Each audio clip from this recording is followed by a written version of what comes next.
We are Debbie Lynch from University of Queensland, Catherine Ford from University College Cork, and Tina Lathoris from the University of the Sunshine Coast.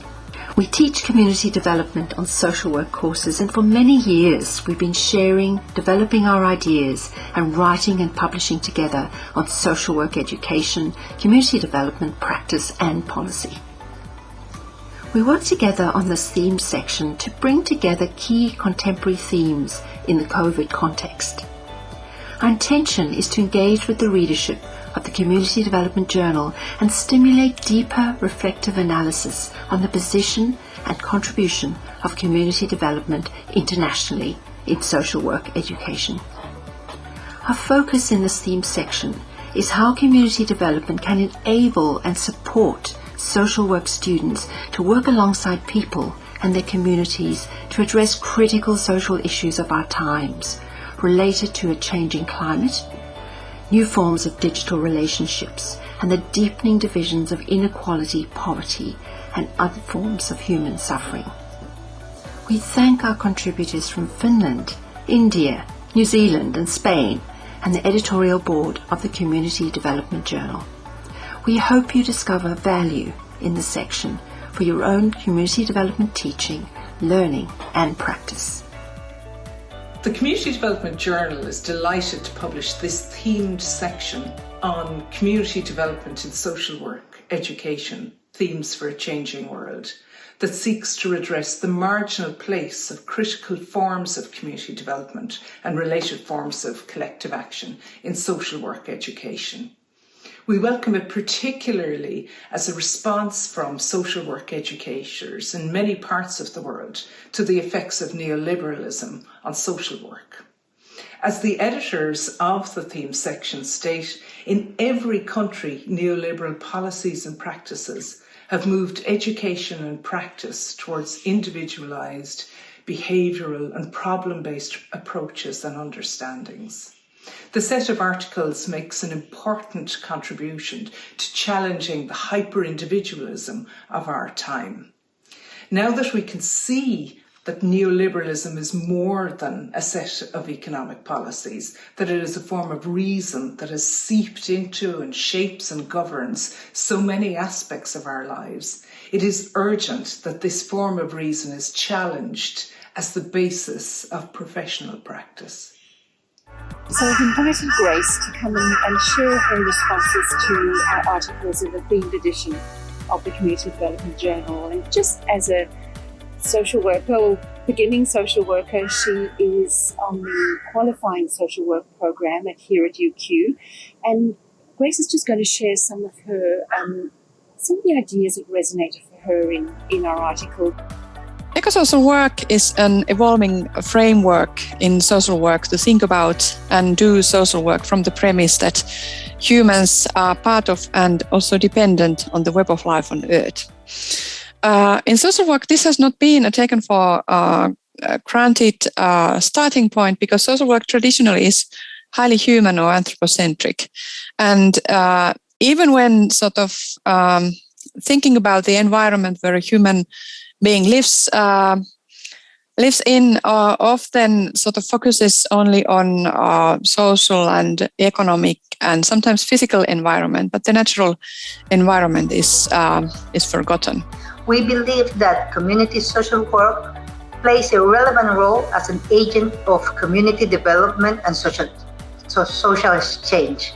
It promotes another type of intervention, more focused on community logic, more participatory and democratic, in which the citizens become the main protagonists and agents of change. Moreover, community development shares theoretical and practical elements with the discipline of social work. Therefore, in this article, we thought it was very important, first of all, to analyze what place community development currently occupies on the bachelor degree in social work here in Spain. Kia ora koutou. Greetings from New Zealand. My name is Jay Marlowe, and along with Laura Chubb, we had the privilege of writing for the special issue in Community Development Journal entitled Social Media and Immobility, Implications for Community Development.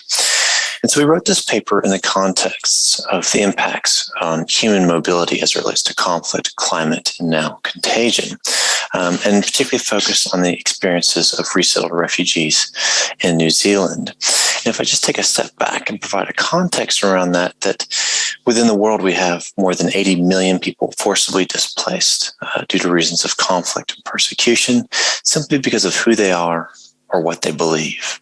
We're also seeing the impacts of climate displacement from high impact weather events that have increased frequency and intensity, and also now, obviously, the ways in which the global pandemic related to COVID-19 has created various forms of immobility on people and their ability to engage with family, friendship, and community. And this obviously has major implications for the ways in which we think and enact community development practice. I really loved how the articles kind of grappled with a critical approach towards understanding community development within social work practice and how community development can often be separated from that. I thought that, by examining the neoliberal kind of siloed, individualized practices that kind of dominate the social services sector and funding, is really important to kind of grapple with. And I think that it's really important to engage with that content so that we can become better practitioners and embody the community development principles in other social work sectors. Well, both Jay and I conceive digital community social work practice as having possibilities to reduce ethical challenges, for example, being less invasive. On the other side of that debate are scholars who view digital practice as an ethical gray zone in terms of inability to guarantee confidentiality for the people we're working with or reducing harms. For example, trying to safeguard client confidentiality virtually in cases where someone else might be nearby, where the person you're working with might be in a shared space. And these ethical concerns also exist around perceived availability of practitioners and their capacity to maintain professional boundaries.